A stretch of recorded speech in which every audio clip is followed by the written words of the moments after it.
Et on vient de le voir, l'avancée du groupe État islamique provoque une véritable tragédie humanitaire, mais c'est aussi une grave menace pour le patrimoine culturel de la région, en Irak et en Syrie. Un archéologue italien s'est rendu sur place, il lance un cri d'alarme. Valérie Dupont. Il y a bien peu de chances que ces bas-reliefs assyriens creusés dans la montagne 8 siècles avant notre ère soient encore intacts quand ces archéologues italiens pourront retourner sur place. Depuis 2012, cette mission universitaire fouille la plus grande concession archéologique jamais autorisée en Irak. Le professeur Morandi est resté le plus possible sur place, mais les fouilles sur les terres de Ninive ont dû prendre fin face à l'avancée du groupe de l'État islamique.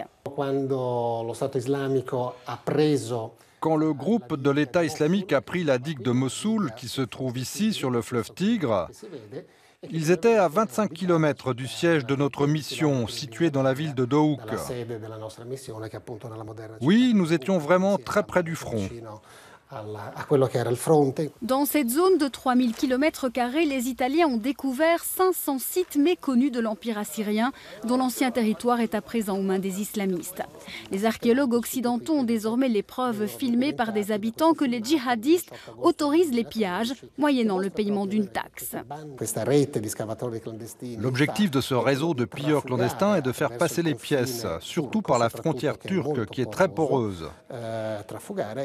Ils font passer ce matériel archéologique à travers la Turquie pour trouver un canal vers l'Occident, surtout aux États-Unis, en Suisse et en Angleterre.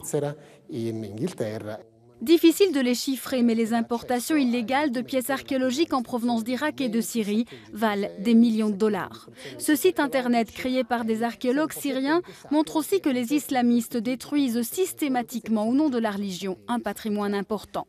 Les lions de Raqqa ont été détruits car ils étaient les symboles d'une cité antique, d'une civilisation antique antérieure à l'islam. La destruction du mausolée de Jonas, lien entre les trois religions monothéistes, est aussi une perte irréparable. De plus, sous la mosquée de Jonas, on trouve des temples, des palais et des monuments de l'empire de Ninive qui sont à présent exposés à la surface, accessibles aux pilleurs clandestins. Pillés, dynamités, les sites archéologiques de la grande civilisation assyrienne seront difficilement restaurables. Le professeur Morandi espère pouvoir retourner en janvier pour évaluer les dégâts.